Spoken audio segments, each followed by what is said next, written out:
want to watch all the moves. They're not hard to find. Strong arm tactics so loud, only themselves in mind. Every player has dreams of making ORCA fame. They'll live on in the minds of those who get in their way. ORCA's all say, don't come for me. Mid-merge boots, they're so vain. As we set up the podcast webcam, the pod is here to talk ORCA game. ORCA King CK with delusions of fame. In this LRG world, he's the apex predator. Danny and Jules in tow, always ready to go. Now it's time for the show. They're the apex predators.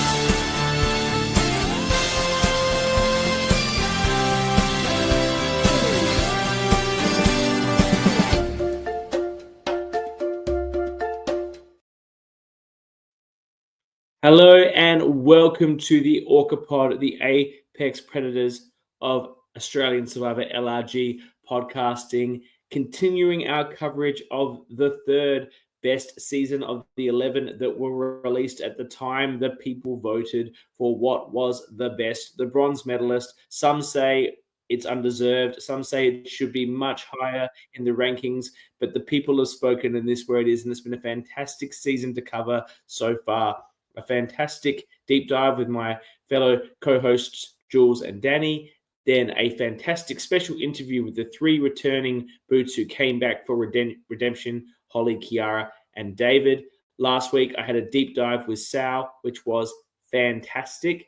Great to get his insight into the game. And next week will be the final episode in our coverage where we will award a bunch of awards, MVP, best pre-match boot, whatever, no one cares.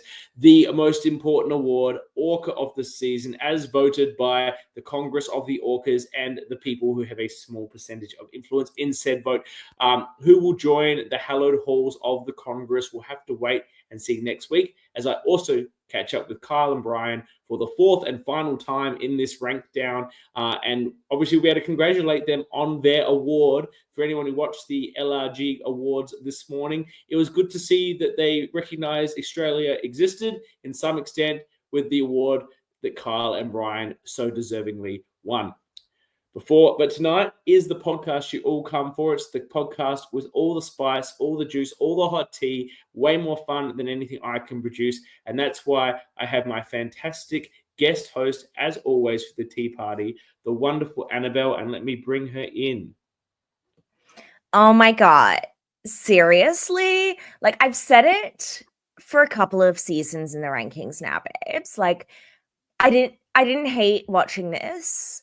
I think I've said of other seasons, I quite enjoyed watching this.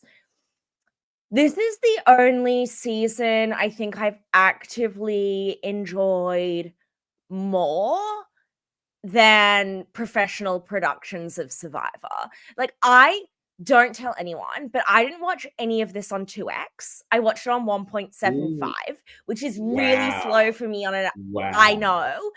And even more, I watched parts of it on 1x. In the real time. Like, literally not even sped up. And I just thought I really needed to give this season the respect it deserves, which is a level of respect I've not given any of the other seasons. I showered for it as well. So this was fucking phenomenal. Did you even watch Playing with Fire on 1x? The one you're on? No, I don't even think I watched the whole thing. I think I literally skipped the parts we were in. So This was beautiful. This was beautiful. I genuinely enjoyed watching it. I was engaged. Have I ever been in the ORCA pre-pod chat actively live tweeting my reactions? No. It was amazing. You said you were going to watch 3 episodes. You were going to watch the first episode, the merge, and the finale. Yeah, I usually only watch 3 episodes. I binged it. I watched like 6 episodes and then 6 episodes. It was crazy. And I famously despise watching these series for the ORCA pod and do it out of love for you. And I really enjoyed this season. It was amazing. So shout out, the casting, immaculate. the edit, immaculate, and I could not be more thrilled with the people we have on the ORCA pod today because obsessed with all of them, and I have so many questions for them. I always bring the best for the ORCA pod. I make sure you have the best guests. I know who we should be looking at. I was enjoying your live tweeting. We were actually at the first ever live ORCA event in Canberra on Friday night while I was getting your tweets. We awarded some live ORCA medals to people in attendance. The Romolo medal, we have actual medals. There's like the orcas on it. We awarded one to Dom. There'll be some footage of him receiving it coming up soon, as long as his little video to celebrate his success. We did some live trivia that Dan wrote for us. It was I think we had about 40 to 50 people there from the Canberra and the broader community, obviously drinking on my dime. Did you buy all 50 of them drinks? I was going to say, did you buy all of them drinks? Because Eden, the people's champion, finished in the top 5, I had to put $1,000 on the bar. That was the deal. Crazy. You got a bigger turnout. You got a bigger turnout than they do for these kind of cringe official Survivor events. That's insane, babes. I love this. You have to pay to go to those, and I was putting on the drinks. And then of course the second ever live ORCA drinks will be in October in Perth, and I'll have to put $1,000 there too because Zoe also was the people's champion of her season, and she finished 3rd. So looking forward to seeing. I need to come for that. Yeah, it will be epic. I would love to see all these amazing people. Anyone that can make it to Perth at the end of October, I will put up an event shortly once I find a venue. But without further ado, thank you, Annabel, for being here and presenting your show. I'll drop out and you can bring in the guests. Okay, guys, I am legit thrilled with this one. I don't think anybody who's watching this in real time or afterwards has ever seen me this excited to do an ORCA pod, i.e. excited at all. And I knew I was excited to watch this season because it had some of my babes, it had some of my lovers, but I loved it even beyond that. And one of my babes, one of my lovers, one of the first people to screw me over in a Pratty mini. Let's welcome in the hot mess, the showmance diva of the season, Caspar. Hello. I completely forgot about that Pratty mini. Have we not all forgotten and yet been scarred by a Pratty mini, babe? I haven't forgotten. I won that mini. I won it. So Did you? Oh, I don't remember any of it. The only thing I remember from that Pratty mini was you and being like, why are there so many incels? Other than you. Not you. That. You weren't an incel. It was. No, now you say that, I remember you making that comment. Yeah, literally. I'm like, we need to be in an alliance because we're the only non-incels. Yes. And then you promptly screwed me over for the incels. It was gorgeous. No, it's fine, babes. It was really hot. Okay. Speaking of people who are definitely not incels, they gave you the eyes, they gave you the drama. They are the only thing that made the last couple of episodes even remotely watchable. Let's welcome in the Twink King, Josh. Hello. Right, I'm the Twink King. Thank you. Honestly, that, Eden. The puffer vest and the short shorts, I was like, this is the official uniform. Literally. Yeah, those short shorts, they were like wedging almost, but I pulled it off. Looking like my legs were like, I don't know, like cankles in a sausage casing, but it was a good look. The knee was swelling, but the legs were still immaculate. Thank you. Yeah. Okay, it's great and to be here. We're so happy to have you here, babes. So many questions for you, but we still have one more icon. And this is a new icon for me. This is someone who I didn't know about before this season. And now I am completely and utterly obsessed with her. I'm like, get her name tattooed on my chest, but also not because my chest is immaculate and it doesn't need any spoiling. Rachel! Hi, nice to see you guys. Thanks for having me. Oh, Gorge, you are the moment, and we're so obsessed. Thanks. Oh, it's so good to see you guys. I feel like it's I been know. Miss you. I know. yeah. This is a really hot lineup. I'm just saying, this is a really hot lineup. I'm really excited to get into it with you all. And I think this has just got to be the best casting. Am I right? Like, if we start, I mean, Caspar, you were an anomaly, but let's go over to the Red tribe to start off with. Like, that was just perfection from start to finish. We had Holly, who had everybody crying within the first episode. We had Can, who I'm sorry is still one of my favorite players of the season. Fuck you all. And then you were all so absolutely amazing all the way into the finale. So talk to me a little bit, Rachel. How did you end up here in this freak show that is the LRG world? And how did you end up on this completely iconic tribe? Because Holly chose you, girly.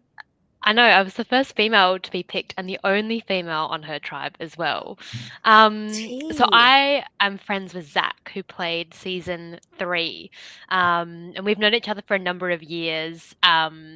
Which I kind of kept, I didn't tell anyone because I just thought Zach was such an icon on his season that was that going to be like a little bit of a like a threat to other people. And then I had no idea that Zach's dad was going to be playing. So I'll talk about that later. But I think that's kind of how I met Brian and Kyle, was through Zach. Brian and Kyle love doing like these little like Survivor birthday parties, and so that's where I met them. I was super competitive. I had played idols and played them successfully, and they were like, "Hey, we're casting for season 4. You should totally just like put an application in and see what happens." And I thought nothing of it. And then I think they actually had to follow up with me and be like, "Would still be interested if you are. We'd love to see your application." And I thought, all right, why not? I'll give it a go. And just did not realize just like how competitive it was that I was signing up for. But like loved it. And then in terms of our tribe, I don't really know how Holly came to pick. I think it was really clear why she picked Matt C, but the rest of us, I'm not entirely sure. She mentioned, I think, that she thought we looked really athletic. So I just don't know if that's how we got selected. Holly turned out to be such a queen. Like, that was a diverse tribe. Do you know what I'm saying? Like, there was no white bread about that tribe. Holly was like, I am going to come along and create a tribe of queens. Yep. Totally. All right. I don't even think I had spoken to her that breakfast. Josh, do you feel like you'd spoken to Holly in that breakfast to get selected? I spoke to her a little bit. Like, I tried to put in, like a bit of effort, but I definitely didn't feel like a vibe. But I was just obviously being nice to everybody. Like, I actually wanted to end up on David's tribe because he's hot, and and Brian and Kyle knew that I had a crush on David like pre-season, because when I was watching it, I was like, oh my god, this player's hot. And that's why they put me on the end of the lineup in episode 1, right next to David, because they knew I was gagging for him. Also, like, famously, didn't she not pick Josh? Like, it got down to between Josh and Joe, and between a rock and a hard place, she was like, well, I guess I'll take Josh. Yeah, literally. I was, the outcast, but whatever. I mean, I think I got my payback, so. You did. You got your payback. We'll get to that in a second, but I need to circle back on Zach's dad. Okay, so Zach, hot. We love Zach. Also, so horny for Zach's dad. So is that how you ended up in the secret alliance with Zach's dad, Rachel? Because you knew him already? Yep, definitely. I had a suspicion that maybe Matt B was going to apply, but Zach kept really quiet about it. And then it literally wasn't until we were standing there on the lineup, and I was like, oh my gosh, that is Matt B. And we just made eyes, but like we never said anything. And I think we always knew like let's just not say anything, because I think he was keeping it quiet, maybe that he was related to Zach. I can't recall, but I thought that's his secret to tell. I can't remember. But I always knew like I wanted to work with him, or we would just somehow we just already had a connection that didn't need to be built. And that it didn't really like I didn't get to probably maximize that secret alliance, and it kind of came out all at the end when it was all like when the cards were crumbling anyway, so it just didn't get me much further in the game. You're like, no, I don't want to get rid of him. We're kind of in a Yeah. secret alliance, guys. Exactly. Yeah. No, If well, we anything, I love a was like, hot queen. that's my jury vote. I've got one guaranteed jury vote, Matt B, if I made it to the end. I love that. And we love a hot queen who has no idea of the level of seriousness she's signing up for. And I feel like you deserve that one person, you know, because everybody else had their little orc freak community already. And you deserve, except for you, Josh. Okay. Not Josh. So, Josh, are you telling me you didn't know anybody else there? Because I'm not buying that. Literally, I did not know anybody at all. Except you were horny for what's his face? Yeah, for David. David, that's his name. Thank you. But Josh did his homework. Josh knew like all the past players and all like the little relationships. Like he came in, you know, with his homework done. Definitely. All right. Well, we'll come back to you, Josh. Don't get me. We've got plenty to say to you. I want to talk about the tribe that was pretty much devoid of personality. And I say that with love. Other than you, Caspar. Like there was one light there. And I was listening to a podcast today and they were like, oh, you know, philosophically, it's not the player's job to turn up and be entertaining. It's their job, you know, like it's up to them. This is their experience. Let them win. And I like heard that loud and clear in the finale. But at the same time, in my head, I'm like, excuse me, CK signed me up for 12 and a half hours of this. I deserve a little bit of entertainment, which was a memo that most of the Yellow Tribe seemed to have missed, except for you, Caspar, who had this game by a chokehold until you didn't. How did you end up on the personality-free tribe? Because that makes no sense to me.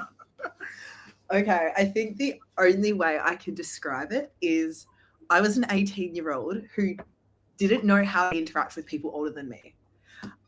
So I was just sitting there really shy, really awkward in that like little breakfast thing. And I feel like Kiara like saw me and felt bad for me. And then, so she picked me when it was like nearing the end.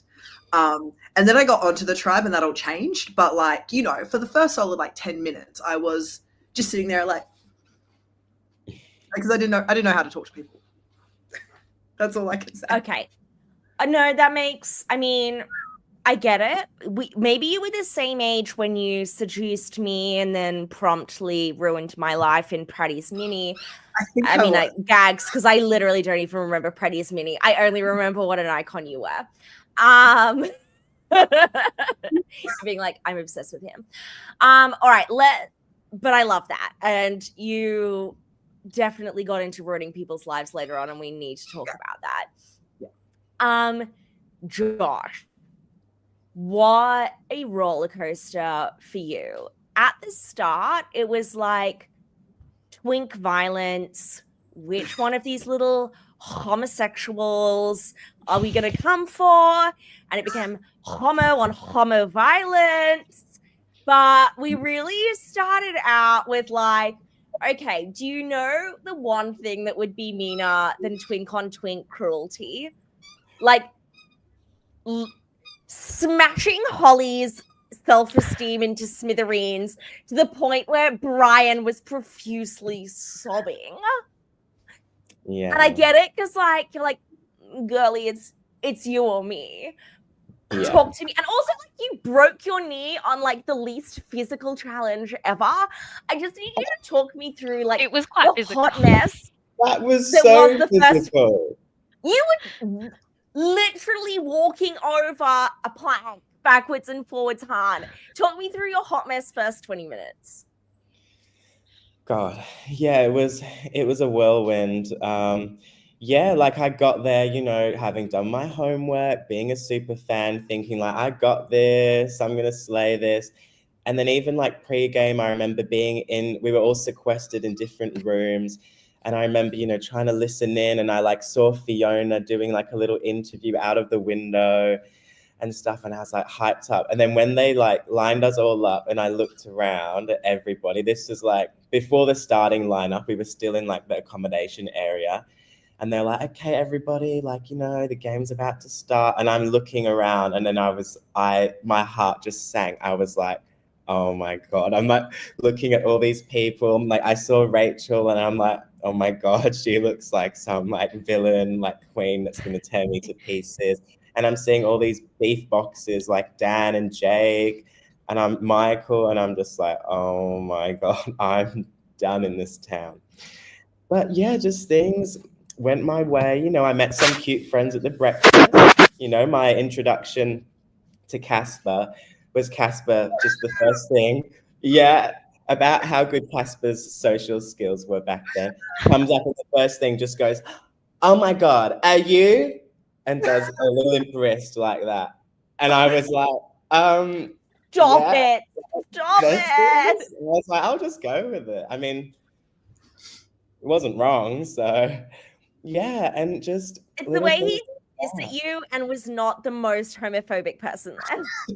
Yeah, it was crazy. And then yeah, just like getting put on the red tribe, and like yeah, there was just a lot of non-verbal communication. Like I already knew I vibed with Michael and I vibed with Rachel, Matt C. We all vibed at the breakfast, and Holly and Ken were just not on my radar. And then just like Holly was just doing things that were just kind of rubbing us the wrong way a little bit. And then although we weren't saying much, we were just kind of making eyes and like kind of going like that. And that was just kind of what started that off. That was like even before the challenge. Like, do you remember that, Rachel? Like just the Yeah, vibe. I feel like it was when it came time to our first tribal, we had literally only known each other for like, I don't know, 90 minutes. Yeah. Okay. And we'd had less than probably like 10 minutes to actually chat to each person individually. So we were just like, we were literally just running off vibes. And there was like, it was just gut feeling at that point. So I think we all just could tell like who we clicked with and who we just didn't, or at least like when you've only known each other for that long, I don't have time to like try and for you to give you another chance to give me a good impression. It's kind of like you had your chance, that you didn't blow Literally. me away. And so yeah, that's I still think like it was the right decision. Um, Same. like I don't shy away from that. Agreed. And I think like I blame the returnee first boots because like we're looking at, was his name David? He's like, okay, who are the worst men I've ever met in my life? Let's get them on my tribe, plus some like diva down, ready to bro chicks. And shout out to Fu, who I'm literally obsessed with. She's the Love only that. person I'm sad is not also here on ORCA Pod because she was super cool and super vibey. Then we had Holly, who was like, who are these like incredibly cool people who everyone would want to be friends with in real life? Get them on my tribe.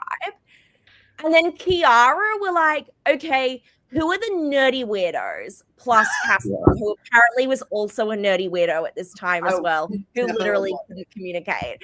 I was like, these are my people. This is my first boot vibe community. Get them all on my tribe. We're all going to be super weird together. And that was like the perfect group for her. So shout out to her.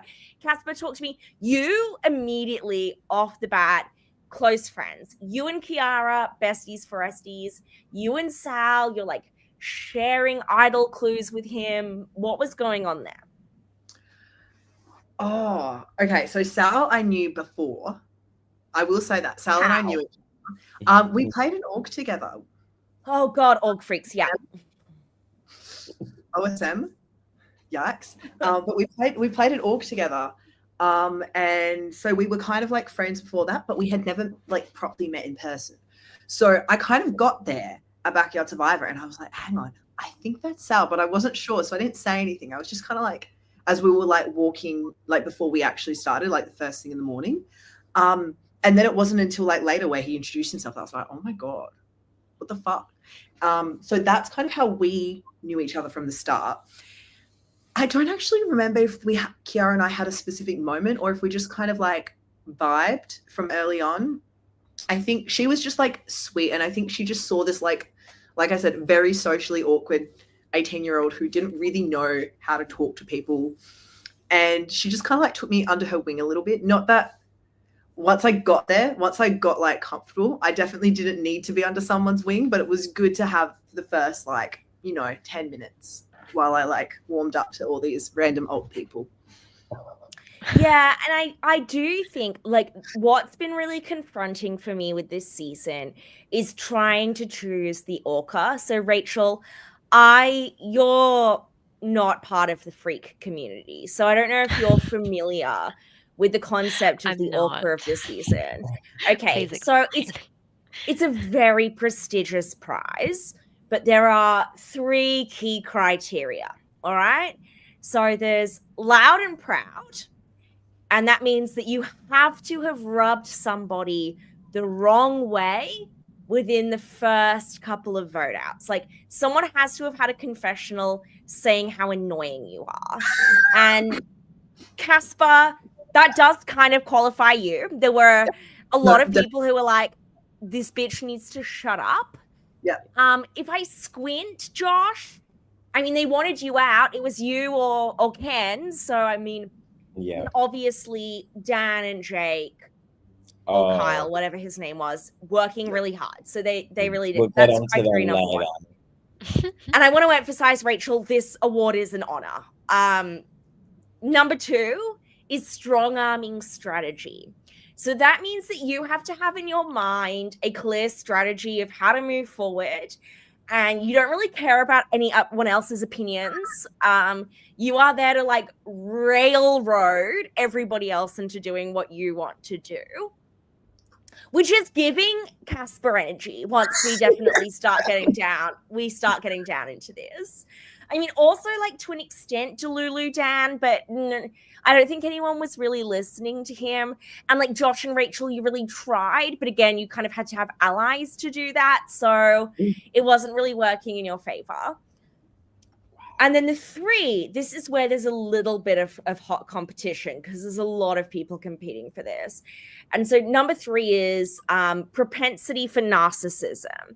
So in order to qualify for this one, you have to have at least one confessional delusionally talking about how you're in control of the game and how you're like a surefire winner. Now, actually, the person who stood out for me with this one, and I stan him, I think he's the most adorable person in the world, Michael.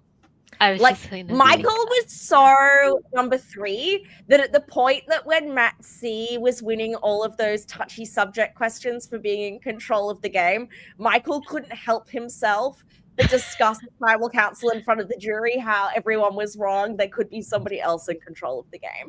So that was giving like strong number 3. But also Jake and Dan were really, really they were strong piece number 3 coded. Yeah. They really were. So Josh, I want to talk a little bit about number 3 for a moment, because on the tribe swap, you end up with Jake and Dan. And while some people, which we will get to, really, really gelling with them, you were not gelling with them. You weren't gelling with them, Josh. What was going on there? We just, no, we're like oil and water. Like, you know, I'm this happy-go-lucky, but was I in the game? I was a bit of a bitch, to be honest. But like, you know, I'm just very rainbow vibes, and they're very like, boring, toxic, macho, you know, bully vibes. And, you know, this isn't the high school locker room. And even so, that never happened to me in high school. But like, no. And they would just had this energy of they didn't want a bar of me. They already just, I felt like they didn't like me when they'd never even spoken to me. And I do have a thing where I hate alpha males in general, but normally I can get along with most guys because they'll be like, they vibe and they love the token gay, and I can play that up a little bit. Like I got along with Matt B, Matt C, Michael, like, love them. But then they just hated me. And I was like, well, I'm not the type of person that's going to suck up to you. If you want to be a bitch to me, I'll be one back and I'll do it better. And that's why I think we pulled off what was one of the most iconic moves. Oh, yeah, and all three of us were in on that. Iconic. We were. But yeah, I mean, I have to take credit for that one, as the edit shows. But yeah, I think that was the most iconic move. And just like, when when we're at Tribal and Jake's like, oh, like I'm not such a bad guy. And then it just zooms in on me and I'm like the I biggest loved hero. that. Yeah, it was I just like love karma that. wrapped in a bow. And I was just like, screw you guys. It was amazing. The Dan vote, the Jake vote, both of them were absolutely like, there's just so many questions I could ask that I'm not even going to remember to ask, because as I was watching it, I'm like, this is just absolutely amazing.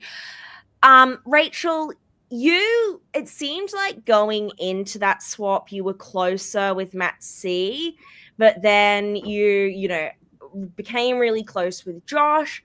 You built like certainly what was a one-sided, very special connection with Rachel Fu from her perspective. What ended up happening with Fu? Because you very quickly kind of screwed that girly over the moment she flipped on her bros. Was it just that you felt a lot closer with Matt B? Like, why did you screw over my girl? That's what I'm asking. I think deep down, I was actually quite threatened by Fu. Like, she was super eloquent. She was really like street smart. She was an Asian Rachel as well. Like, there was a part of me really deep down, if I'm really honest, I was really threatened by her. And I thought, this girl's just gonna come in and replace me. And I could see like my alliance were like, yeah, like we love Fu, like let's totally work with her. So maybe part of me was like, I think I'm gonna get replaced by her. But prior to that, the Dan vote, Fu and I were on the puzzle in like the fish puzzle together, and there were no cameras around, and we just had a really great chat about like what's happening, where are we going, and even just like non-game chat, just about like we're both of our parents are born overseas, like moved to us, so we just like aligned in so many ways. So I felt really connected with her as a person. But then come game, game talk, I just felt like, oh, I could tell she was really strategic, and she was not afraid to cut her own players. And I just instantly felt like, oh, I'm not sure. I think I would rather work with who I've already established than to give her too much of a leg up. Once we got to merge though, like I was like, great, like we can all work together. I never wanted to flip on her. And I think even when Josh was like, let's just flip it to Dan. And I'm like, well, what about Fu? Fu's going to be so blindsided. And Josh is like, so? And I was like, You are oh, savage, okay. Josh. I love you. So I was looking out for Fu, but I think deep down I was actually just scared that she was going to come for me. She never did, to her credit, but I felt like she would have if she had to. Go Josh, go Josh.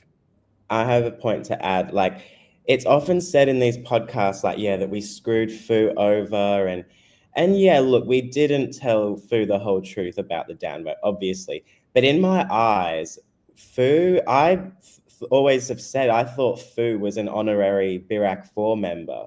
Like, truly going into that merge, like, obviously we needed Jake's number, and that was begrudging in itself. But I always felt like Fu just vibed with the Birac 4 so well, and I genuinely wanted to work with her. And I always say, if I got that idol from the reward, which from the auction, which I was robbed of getting, I still die by that.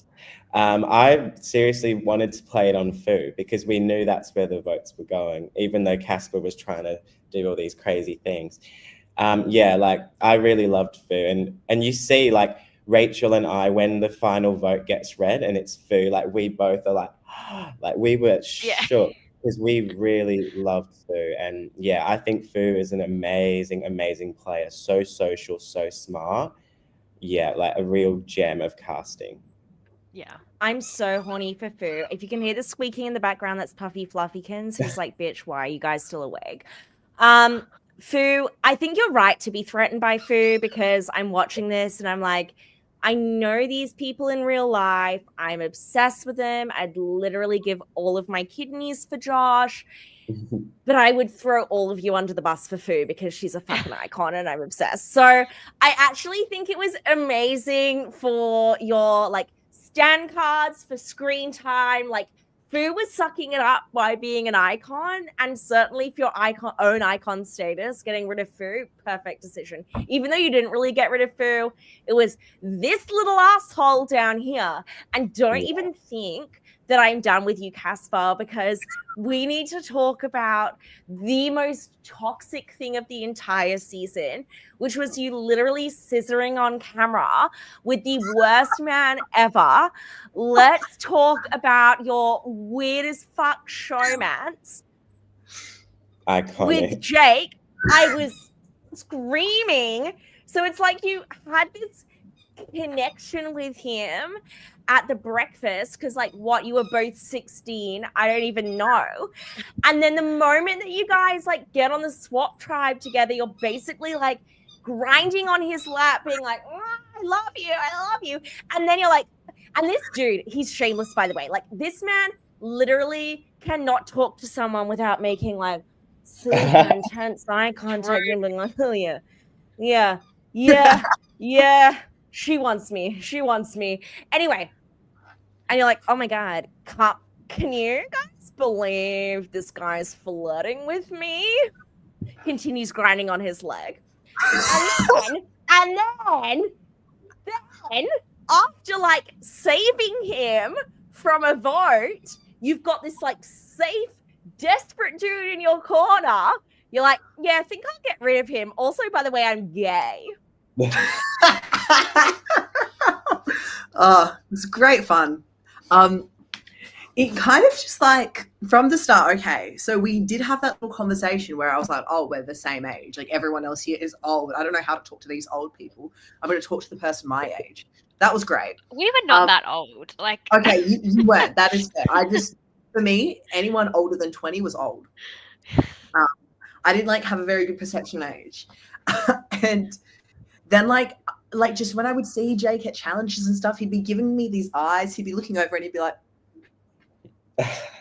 looking at me, and I was like, okay, what is going on? And then we got to the swap tribe and he was like all over me, and I was just kind of like, okay, yeah, sure, I'll go with it. I genuinely thought he was like trying to play me. I thought this was like some really meta thing and he was trying to play me so that I would be in his pocket, but he wasn't serious. And then so I was doing the same thing back, being like, oh, he's obviously playing me, so it's fine if I play him back, like no hard feelings. And that's why I didn't really like care. Like I was just there, so I was just kind of doing it so I would have someone in my pocket like that. And then we saved him, which was more so just because I wanted to get rid of Dan, to be honest, because I knew that Dan and I weren't close and like he would not vote my way if I wanted him to. Whereas I was like, Jake's an easy number, I can manipulate. And then that night, after that vote, we all like go to bed, right? And I'm like trying to set up my tent. Jake's next to me. He's like coming over to helping me, and he's like nudging me and like flirting with me, and he's like all over me as we're like setting up this tent. And then we go to bed, and then I like sleep on it in the morning. I'm like, I'm so bored of this. I'm like ready to get him out. I just got bored. Honestly, that's as simple as it was. I was like, this is fun for a night. I'm bored now. Spill a tea, Josh. Spill a tea. I can see it in your face. Give me the drama. Give me the real story, because Casper's full of tea. This is the real tea. So my tent was next to Casper's and Jake's. I don't know. I to be honest, thought they were in the same tent at one point. And I swear I could hear whispering, sweet little nothings for many hours into the night. And I'd forgot a pillow, so I was like struggling to sleep anyway. And You know, I was waiting to hear some other noises that might happen, but they didn't. They didn't. But it was a thought that ran through my head. So I think maybe, Caspar, you were more in on that than you were playing along. He's a good looking guy. Okay. I do have to say, at the time, I did not think I liked men. I did not. And that is genuine. I do like men now. He was the sleeper agent. In fairness, I'm coming to terms with this in my own sexuality, where it's like, I like attention, but men are gross. So I can understand. I can understand where this is coming from. But I'm sorry, I actually have a different bone to pick with Caspar's story here, which is the concept that Jake could be playing you.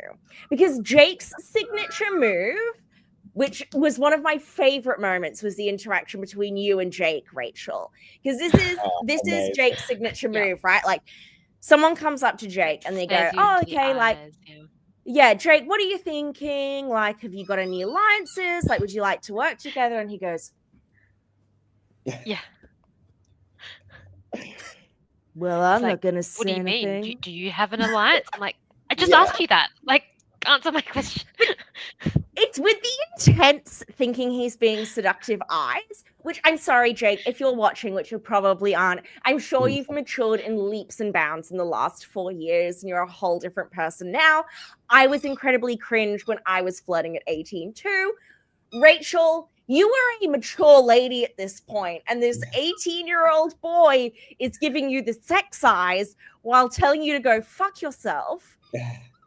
You said it all on your face to me, but talk me through you trying to throw this man a bone. I remember, so there was a challenge where we had to do like charades or something.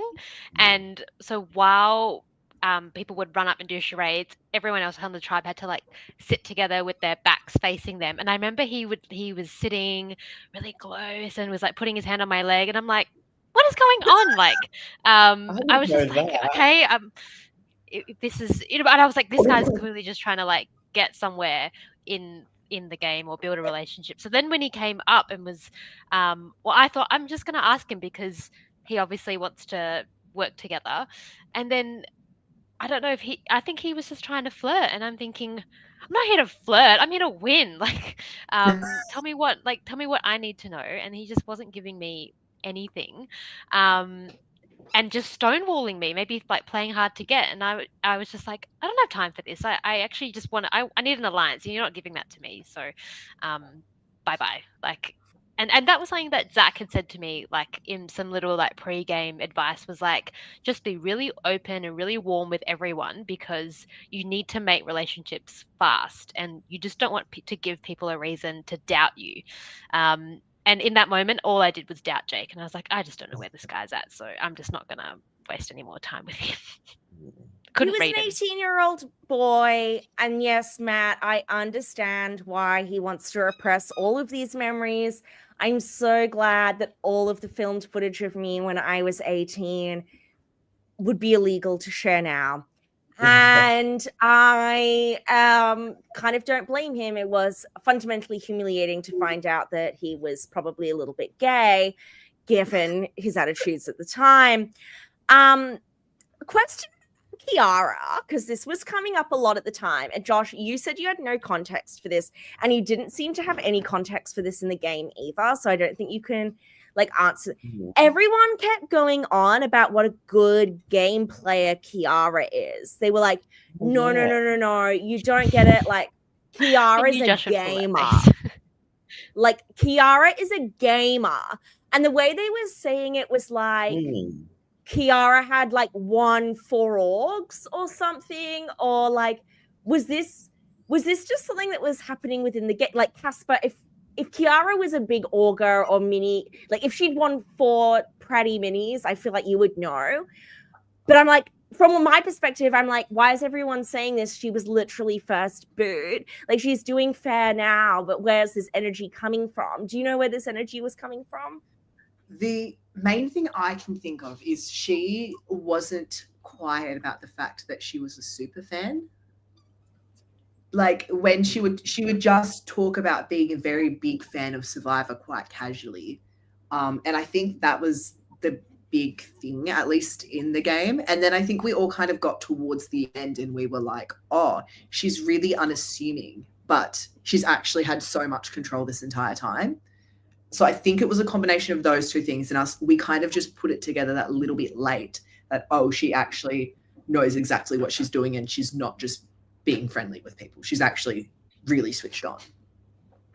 Yeah, like she was switched on. I just needed a little bit more zhuzh. Like I think Yeah. Kiara on a regular LRG, Kiara on one of the many LRGs I've been forced to watch to this date, I'd have been like, yeah, she's a really great player. Whereas on this season where there were actually interesting people and I was actually interested in watching it, I felt like she kind of fell to the side because the three of you, plus Michael, Matt, Fu, like such compelling, like such interesting characters. I'm gripped. I'm like interested in what's going on. I felt bad because I felt like I didn't feel bad. I was loving my life because I was like, finally, an LRG I'm being forced to watch and I'm actually not hating my life. But I feel bad for Sal and Kiara because I feel like on a regular season, everyone would be like, slay. Yeah. I think they're just nice to people is the difference. Yeah, I hate that. Like, I feel like some of us are kind of a bit of bitches. But Sal and Kiara are just like, pardon? At least we were just like not afraid to be villains. Yeah, like, that's the thing. We all leaned into it. They were just very nice and they didn't cause conflict. And generally, the entertaining people are the ones that are causing problems. So I think, like, she definitely was a good player. I'm not like she absolutely was. She had great control of most of the game, but she didn't actively cause problems with people. In fact, she was quite a problem resolver. So when you've got a show like Survivor where it's, you know, you kind of want to highlight the drama, she falls to the side. Absolutely. She's not the drama. And this was my major gripe with the philosophy I was listening to on this podcast about how they're not there to be good TV. They're there to give their best shot. I'm like, I'm sorry. As someone who has spent years fundraising for a season and putting in so much effort to organize a season, actually, you do fucking owe it to me to turn up and be interesting. So this isn't your experience. This is years of my life. I feel like that is totally what Josh and I were saying near the end. When we were just like, we feel like this season deserves like a really deserving final tribal council, and the people that are on the trajectory to be there, I just thought didn't bring that to the season.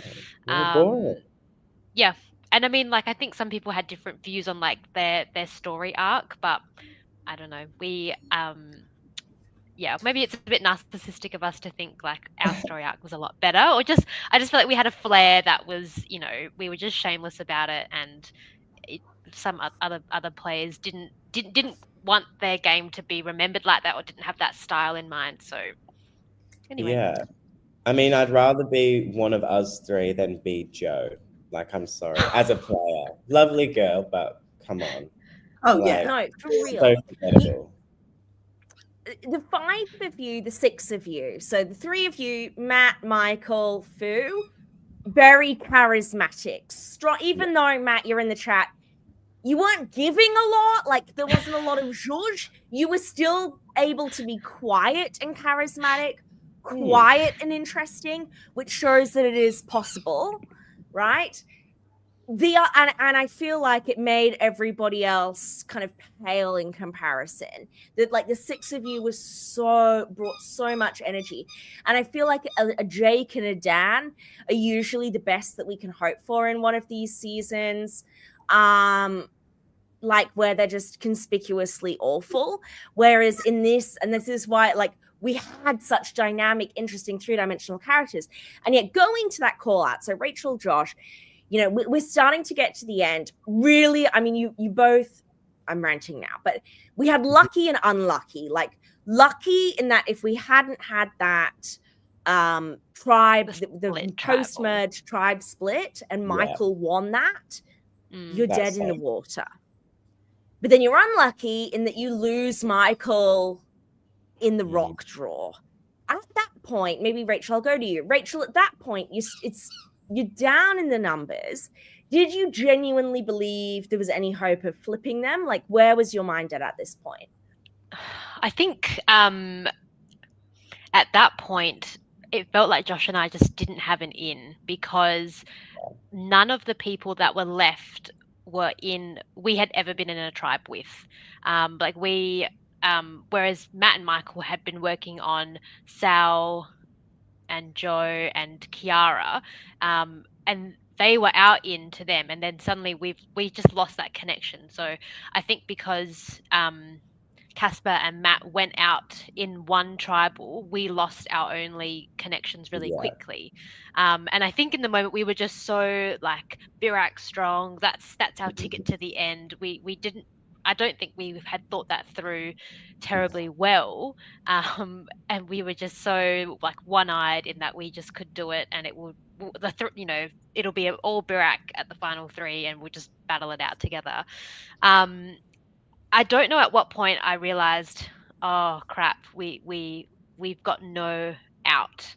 And it was well after rocks, and I think I just did not have the strategy to even go, no, we need to make a move before rocks. Like I think rocks was just such an emotional, like, we were actually really angry at Sal because Sal had promised us on 2 previous votes that he would vote with us, and then he failed to do so.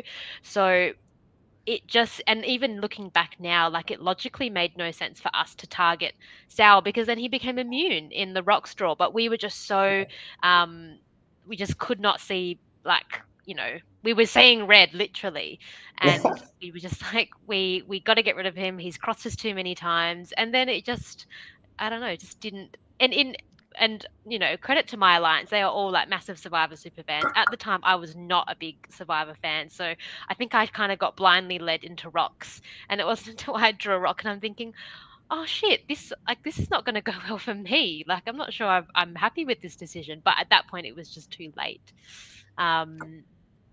So I think the rock draw was nuts to me because it was so obvious to Matt and Sal that this was the best possible outcome for them, was going to rocks and you guys keeping your votes on them because both of them would be safe.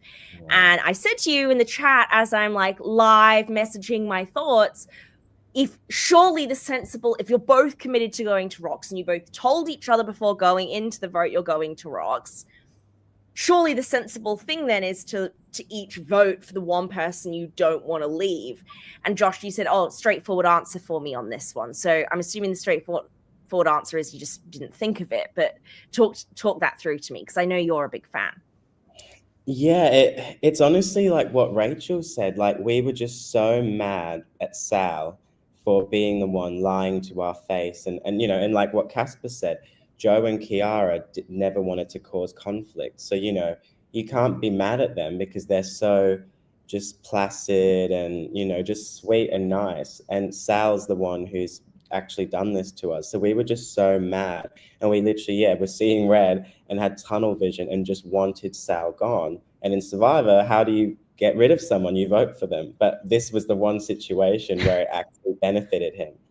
But also on the DL, Matt C and Sal had a secret backdoor deal, or maybe backroom deal, that sounds better, where they engineered the votes to be on each other, so they were both immune. And I think maybe he kind of goaded us into voting for Sal in order to guarantee that him and Sal were both immune. And because Rachel and I more so were like, probably wanted revenge and were like the bitches, we went down that road. So it was a very simple thing, really. We were just mad, plain old revenge. I think we lost control the moment Matt and Caspar went out. I think we lost control. Josh and I lost control of the game at that point. Yeah. I've got questions for Caspar. Yeah, sorry, Caspar, did you have something to come in? I remember at the time being like, that's odd that they'd keep their vote onto Sal, because obviously going to rocks benefits Sal, but Sal is I think people forget how like selfish of a player Sal is. Like he is always in self-preservation mode. And I feel like had the vote been on one of the other people, he might have flipped and rocks might not have happened.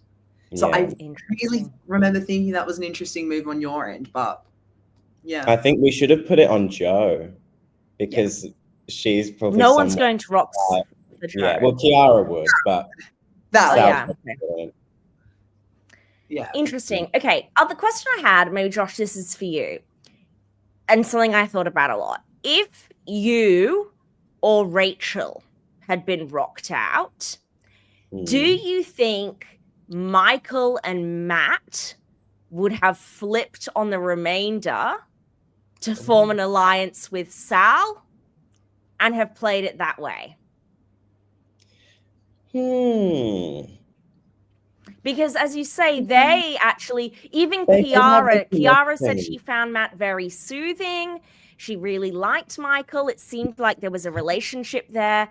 I felt like there was no chance of you and Rachel being able to form a cross-tribal alliance. Do you think that there could have been, did the wrong person go out at that point for things to mix up a little?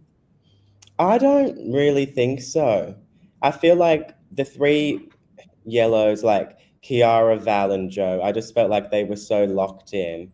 And there's a scene in the Rocks episode where Michael really does go to Kiara and try to charm her, and Kiara just straight up is like, we're going to Rocks, like that's it. Like I just felt like I don't know, I feel like there was no in, but maybe Matt and Michael may have more insight. But yeah, I thought unless we like a yellow went home during the rock draw, I think we were doomed in any scenario. Okay. All right, Caspar, going back to your vote out, you, like, again, had a stranglehold on the game. You were strong-arming strategy. You were the main driver for several episodes. You had relationships with pretty much everyone except for the misogynistic two, except for one of them who you were scissoring. So really just Dan. Dan was the only person you didn't have an alliance with. And it seemed to go from the point where, like, Fu and Val desperately wanted you out, but nobody would do it. And then with the space of a vote, all of a sudden, everybody was on board to get rid of you. From my perspective, getting rid of Jake was probably the big no-no for you. But from your perspective, as someone who lived it, where do you think it went wrong for you? There's two things. Getting rid of Jake, I do think that was a mistake. I think Val should have gone. My reasoning, though, is I didn't realize Val had anything against me. I also didn't realize Rachel Fu had anything against me. I had no idea what was going on. I was just like, oh yeah, this is fun. I was not thinking straight. I had no idea that either of those two wanted me out as badly as they did. I thought Val and I had like made up. And I just didn't even realize Rachel Fu had like wanted me out at all. So me getting Jake out was just like, oh yeah, I'm bored of him. See ya. Mistake. My other iconic move though. I loved it for TV. Yeah. Honestly, half of why I voted him out was just so I could do the sorry, Jake, I'm gay. That was like half of it. That was half of it because I was like, oh, this is so iconic. I'm gonna say this. It's gonna be great. Still gay. I was screaming. I was literally screaming. That was funny. But I think the other part was I just thought I had a lot stronger of a grip on my alliance than what I did. I just flew too close to the sun because I thought I could go and play around with the Birak people and be like, oh yeah, we can maybe organize a plan. We'll try to do something. And then I realized they didn't like me. They didn't want to work with me. So I threw that to the side. I was like, okay, I have to go back with the yellows. And I just thought that they, like, I could just do whatever and that they'd be fine with it. And that because I was with Kiara and Jo from the beginning in that split tribe, I was like, oh, because I've been with them from the beginning and we've already voted Val out before, even though Michael's immune, we can just get Val out again. Like, I to me, there was no, like, I didn't even think that it was an option that they would vote me. I didn't think they'd consider it. And then, so I'm just like floundering around. I'm trying to help Sal find an idol that round. Not for me, for him, because I was like, oh, Sal's in danger. Little did I know he already had two. And so I was just floundering around, not really talking strategy, because I was like, oh, well, we've already discussed it once. It's obvious what's going to happen. I don't, like, you know, I'm better suited at other places to make sure that other people I care about stay in the game. And then right before Tribal, I just talked to Joe and I'm like, just confirming that we're all like, you know, we're all still voting Val. And she's like, she's giving me this like really willy-nilly answer. She's like, oh, I don't know. I'm not sure. And I'm like, oh, I'm going. Oh, shit. I was like, I fucked up. And yeah, it turns out Kiara can lie really fucking well. She was talking to me and she was like, yeah, you're not going home. Don't stress. After I kind of like heard that from Joe, she was like, no, you're not going home. Like, don't stress. You're so fine. She was like rubbing my back, holding my hand during Tribal. I don't know if anyone saw that. But because It's giving Joe, Jake. because Joe can't, unfortunately, Joe either can't lie or just did not want to lie.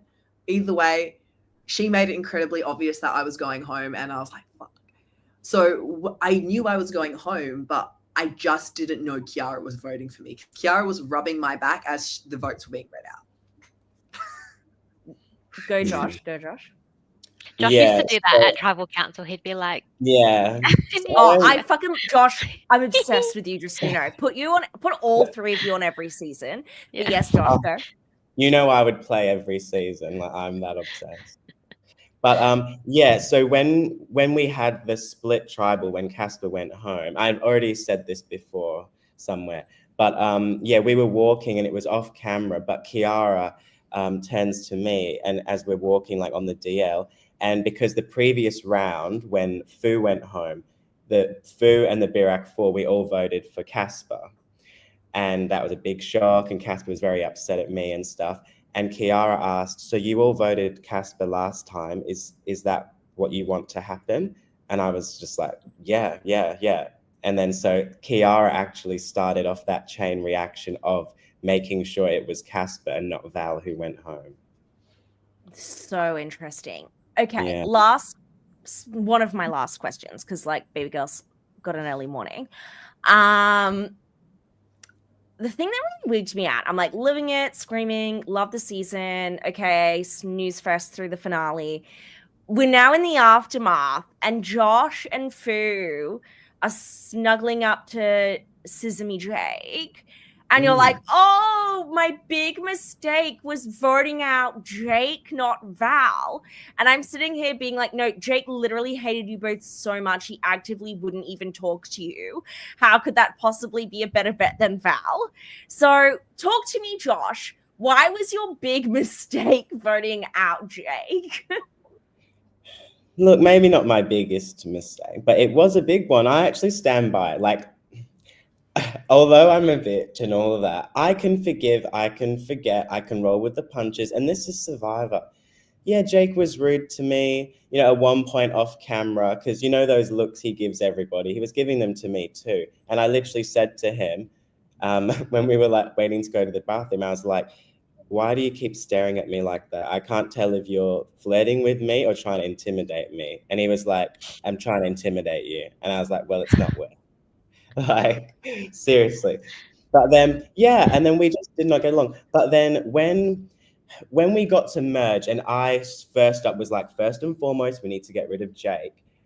I was thinking, like, because we were so tight on the swap with Matt B and Caspar, in my head, it wasn't 6 yellows, 2 blues, 2 4s. It was like a conglomeration of all of us mixed together, and Jake was an outlier. But then when the yellows all kept pairing off, I knew, I'm like, oh my God, it is 6v6. And we needed Jake's number. And then so me flipping and Fu flipping, it just screwed us, because then we were at a disadvantage by default of 5-6, and we just couldn't see it. Fu was like the oracle, and we should have listened to her. We should have voted out Val. in fairness, I think Holly will agree with me when I say she couldn't have predicted putting together such a toxic combination of people. And I don't mean toxic in terms of mean, I mean toxic as in for making anything happen post-merge. We tried our But best. yes, We made good TV happen. you really did. It was so interesting. I can't believe how interesting this pagonging was. And like, shout out to the twist and shout out for you guys to hustling to make something happen. And Caspar, you were amazing. All right. So we're getting down to the nitty gritty now as I start emotionally preparing for bed. And that is our pitches for the ORCA Award. So, Josh, I know you really want to be ORCA of the season. My argument is you were actually too good at the game. Like, you are genuinely a really excellent player, and you can't be the ORCA of this season. Yeah, see, Kitty Puss agrees with me. You can't be a really good player and be the ORCA, right? You can be, you are an icon, and this season proved that you can be iconic and not an ORCA, which previously inconceivable. Yeah. Usually you have to be an unbearable person. But I think, remembering everyone, Rachel, this is a recap for you. The 3 ORCA criteria: loud and proud. Someone had to have hated you, preferably early on. I'll give you that, Josh. You had that one. They can dance. Strong arming strategy. So that's bullying other people into doing what you want to do in the game.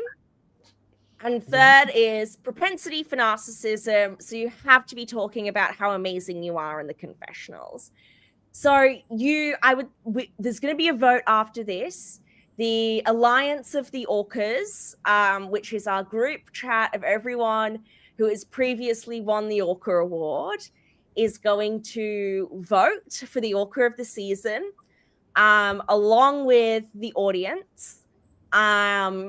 And we will be awarding the new person to join the Alliance of the ORCAs from this season. And I want each of you to, you don't have to pitch yourselves, but you can pitch the Congress. Thank you. The Congress of the ORCAs.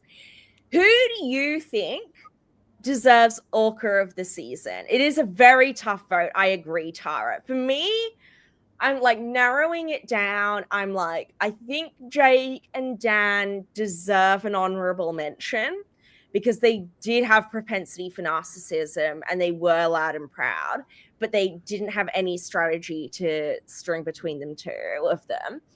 Like Caspar, I do think is standing out for me at the moment as the most ORCA-ish. Just because the strong arming strategy was there, but I don't know that the narcissism was there enough. And Josh, I can see a pitch for you as well. I just think that you were too effective. Julie ran for One Nation at the Fed election. Which one was Julie? The state election. State election. Yeah. Who was Julie? Was Julie on the season? Her hat. She was on blue. The one who got picked before me at the starting lineup. That doesn't narrow it down. Oh, the other old lady. Wasn't there only one? Who was the other one? Lady? Yeah. Well, I don't know. There was a lot of olds. Yeah. Okay. All right.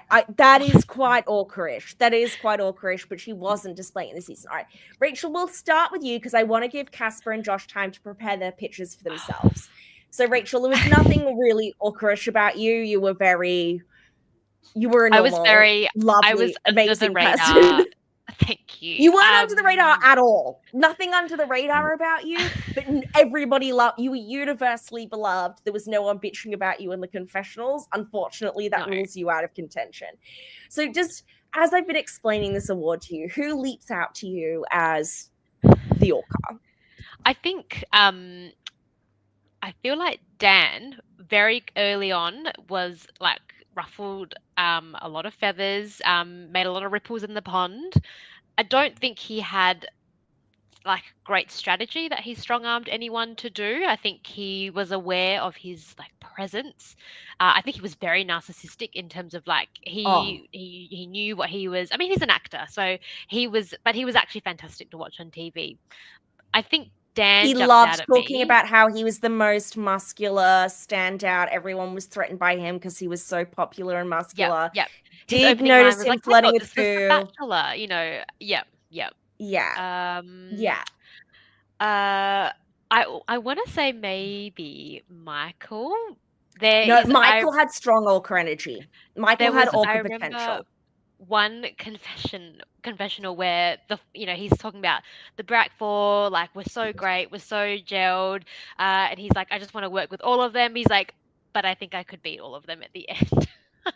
And we Yeah. still give No, Michael shit for that because we He think, was Michael, there's no delusional. way you were gonna win. Like, you're just delusional. But we love Michael for that. So Michael is the smoochiest dad. Like, in person, the one time I met Michael, like, nothing about Michael gave Orca to me. He gave, like, wrap this man in tissue paper and give him as a Christmas gift. And then watching it where he's like, literally, peasants. And then we have that tribal where they're like, yeah, but Matt C, though, isn't he slaying? And Michael's like, oh, bitches, please.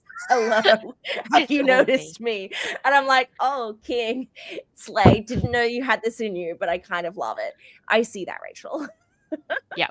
So I think those are where but I don't think anyone like had the trifecta Orca, but those are my, I don't think anyone had all three, in my view. Okay. It's all right. Josh, you've been preparing this. I see it for you, and I think you deserve votes. But give it to me. Like, give me the Orca pitch. Yeah, like literally, before the ORCA award even existed, like it's been made for me, and I'm gonna feel so robbed if I don't get it. But I feel like, I brought the charisma, I brought the drama. Episode 1, I fractured my knee and managed to, destroy a couple of people on the tribe just to save myself and just be chaotic. Then I come up against, David versus Goliath story against the two big bullies, Dan and Jake, and I see to the end of them. And then, as all my allies get whittled down and I was just the lone wolf, I was just, fighting tooth and nail to stay in the game, literally fighting at tribal council, arguing with people, calling out everybody who I'm hoping that me somehow having a go at them will make them want to keep me in the game more. And then somehow that I may also get their jury vote. Like, it's just delusion. But, if I am going to lose, I'll go with what you said. And then it's because I was too effective and too good at the game. If you don't win, I'm telling you, it's literally because I think you were too good at the game. I'd say, I think my strongest pitch for Josh is that Josh bullied Holly, Can, and Joe. Potentially the 3 nicest people in the game who have never victimized anybody in their life. And Josh went out of their way. You went out of your way to ruin their days. And I do think that is Orca worthy. Yeah, I'm sorry. And love you, Holly. I'm sorry. I swear, out of the game, I'm actually so sweet. But you put me in a competitive environment and I'm like a cat backed into a corner. I'm going to attack. You're not sorry, Josh.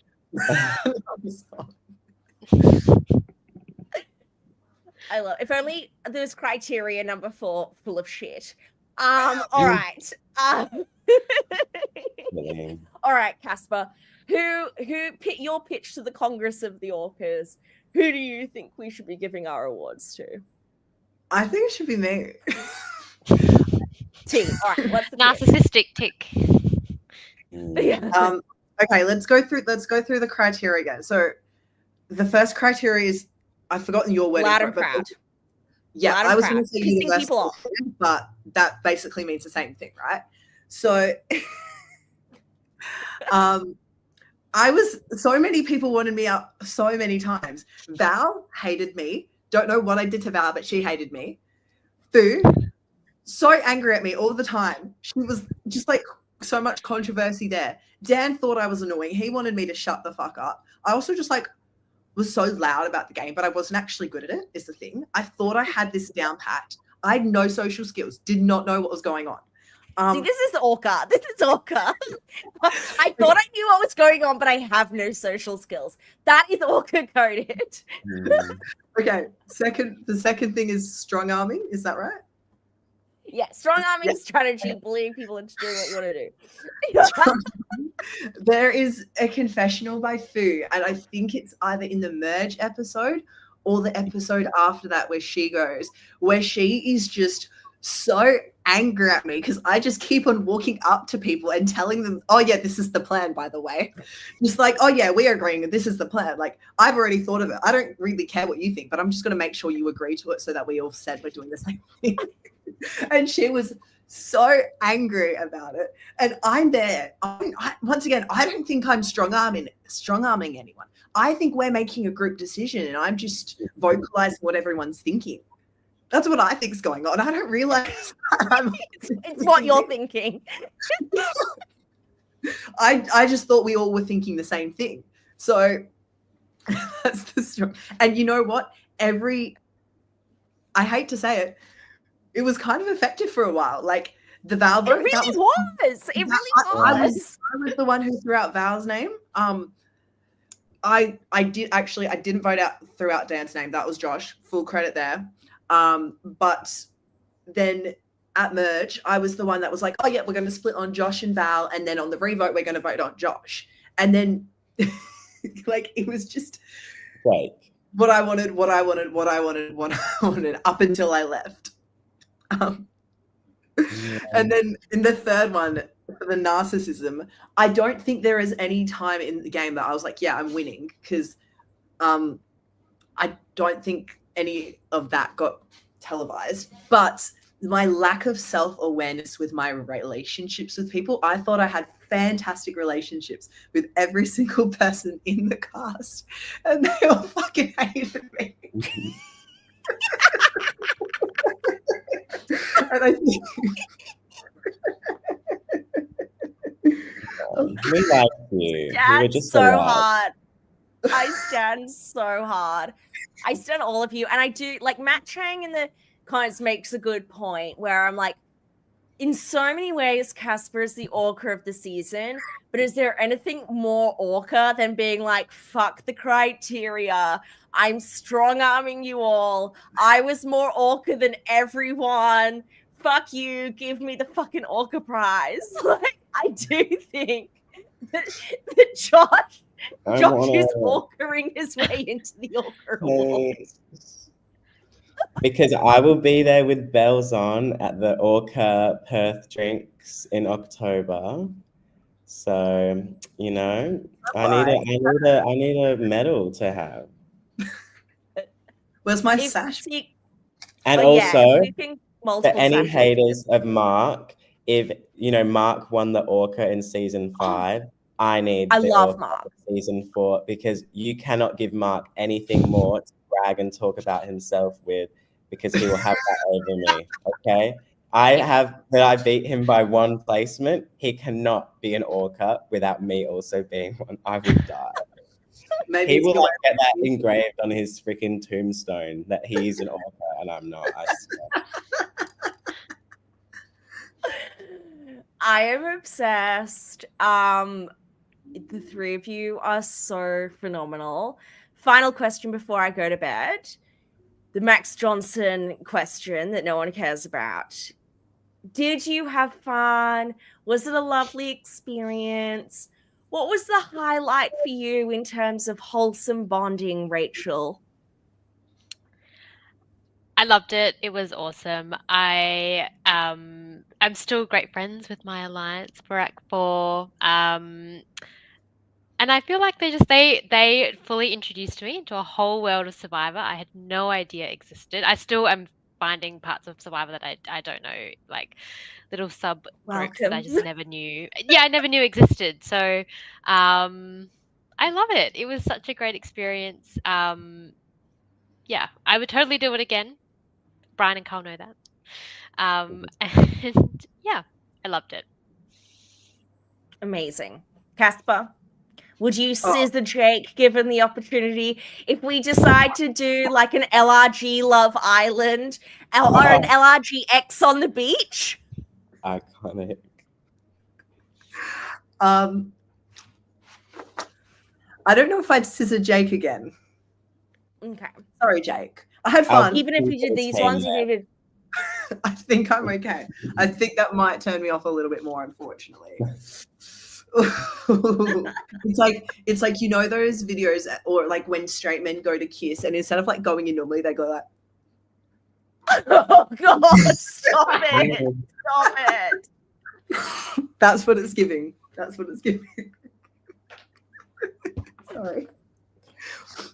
Honestly, it really is. If I wasn't already entering my lesbian era, this season did it for me. Josh. Yeah, it was life-changing for me. Like, I got introduced to Backyard because an old friends with benefits of mine was friends with Brian and Kyle, and you know, it started with a bang. It's still an ongoing journey happening now, you know, with all these amazing players and podcasting for like Canberra Survivor and all this. It's just an amazing world. And also I have an announcement as well, that if anybody remembers, during season 4, it was lost media, but it will soon be released. So we had the VIP lounge, and where you paid a small fee and they had all this extra content and secret scenes. And just before the podcast the other day, I messaged Brian and Kyle and I said, look, everyone forgot about this. It's lost media. I was like, while season 4 is getting its moment in the sunshine again, why don't you release it? And Kyle was like, we'll get back to you. And then he said, yeah, they're going to release it all. So it's going to be released for free to the world. So you're welcome. Oh my God, exciting. More Josh, more Rachel, more Caspar. Yeah, I can't wait. There are a few little funny incredible. tidbits. Like, Immaculate. we had a really fun crew member at one point. You remember Rachel and Caspar talking about, was it cats or something? And we were like, wait, is that on the VIP lounge? Yeah, I'm pretty sure there wasn't there a scene of it, Rachel? I think so. We were shocked. Yeah. I remember we didn't that even talk about tonight. Yeah, it was cooked. Yeah. And then I don't know, I'm not to take over the podcast, unlike an ORCA would, but do we have any like quick fire? I mean, because I have a little mini list, just quick fire, tea spilling little tidbits. Yeah, go, babes. If there's something you need to get off your chest, go now, because Honey has a morning meeting. Yeah, okay. So let's hear it. Go for it. No, Yeah, I'm living for it. There was an unaired moment where at the final tribal, Sal, brought out his idol. That was aired. And then I asked Kyle and Brian to verify it. And do you guys remember that? Dude. And they were in disagreement of if that was like in the game allowed, but then it was verified. And I think that's fair because I feel like at Final Tribal, there should be like a level of transparency, And, imagine faking an idol at Final Tribal and being like, oh yeah. I mean, Sal's the one person that I wouldn't put it past to do that. But so that was a good moment. Joe almost quit, and it wasn't just at Final 4, it was at Final 5 as well. Because after me and Rachel roasted her, I remember her being so upset. And I was like fighting for my life in the game, and she was even considering quitting so that I could stay in the game, even after I just bullied the shit out of her, basically. And even I was like, no, like that's beyond the game, like don't do that. Yeah, even that was below the belt for me. Bullying somebody out of the game is ORCA behavior, so extra points for that one. Yeah, I'll own it. Yeah. And a little one, Michael can agree to this. At the Birak camp, when Holly had gone home, me and Michael walked off, and then we realized we're like, look, we feel tight with Rachel and Matt, but have we just put ourselves on the outs and now it's going to be the Asian 3 and they vote us out? We were so scared. I never knew that. It didn't go like racial, so that was good. Didn't go racial. Yeah. And I reckon Josh still has that dirty bar of soup. Oh, I do. Oh my God. Your hair. I have it. Ew. You guys say a moment. I'll be back in 2 secs. Oh my god, obsessed. Every little gathering, Josh brings it out and just has to show everyone and make everyone touch it. It's like his I don't know, his Hail Mary. Ew, he's He's never gonna He been loves on it. the He'll episode, never and bin it. No, He's gonna pass it. It's probably Yeah. still in the cloth with the little red string. The little It string. is. Is it in the string? Show me the string. Yeah. Fuck. Wait, I have a bag of shite here. Where is it? My prized possession.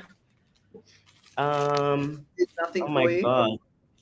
I'm like going through all my buffs from all the LRGs I've helped crowdfund over the years. Oh, here You've got we go. another one coming, babes. Well, this string may have fell off, but I have it. Ew.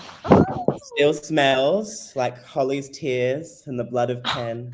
No, it's actually Don't it's smell it. That's filthy, disgusting. but this is it's an OG artifact. Yeah, and I think Oh, it has when someone tried to start engraving like idol or wait, can you see it? Like one Okay. letter That was there, delicious. and then we go. yeah, up. disgusting. But Very yeah. lovely. I will never bin this. Caspar, I think any parting yeah. tea? Did yeah, literally, I'm feeling you, Matt. Caspar, did Jake try and rub his boner on you in the night? Any other gossip? What? Any parting tea before we leave? Not really. The only thing I can think of is also something that didn't get aired. There was this one confessional quite late into the night, I think right before we voted Dan out, where I'm sitting there and I'm starting to get annoyed at Jake like being all over me, and I'm like, oh yeah, I'm just like a fag and I don't blah blah blah. And I just remember calling myself a fag and nothing else. And then obviously that didn't get aired. It was kind of an awakening for you, Whoa. in the way that trauma can sometimes make us understand ourselves even better. Yeah. I love that. Rachel, any parting goss? I wish Kyle had put an idol at that high tea at the end. Oh, That Oh time my I see him, God. that I felt like I was absolutely robbed. That there was nothing. at I that wish reward. Kyle had put an idol at that final high tea. Yeah, Kyle. So Kyle was the one that was filming me. He was. Mm. I don't know why he decided to crew that particular scene, but I could see it in his eyes, and I thought, yes, there must be something here, and I just felt really robbed in that moment that there was nothing there. There was, and I turned it upside down, and they said there was nothing there. So I thought, what was the point in having that reward, Kyle? There was no point. Agreed. literally. Anyway. It made no More sense. twists to save you. And not Yeah. even like an idol, but even a stealer vote could have saved us because Some we could kind have of tied up advantage. 3-3 or like an extra vote, just anything. Because I had immunity. Anyway, that's Yeah. my. All right, I am yeah. literally desperate to go to bed, team. Could not be more desperate to go to bed. But love all of you so much. This hands down, I cannot imagine there being another LRG that I didn't hate watching as much as this one. And the three of you, absolute delights. Gorgeous. Those of you in the chat, I loved most of you as well. Mwah, mwah, mwah, mwah, mwah. See you at the next tea party. Love you. Bye.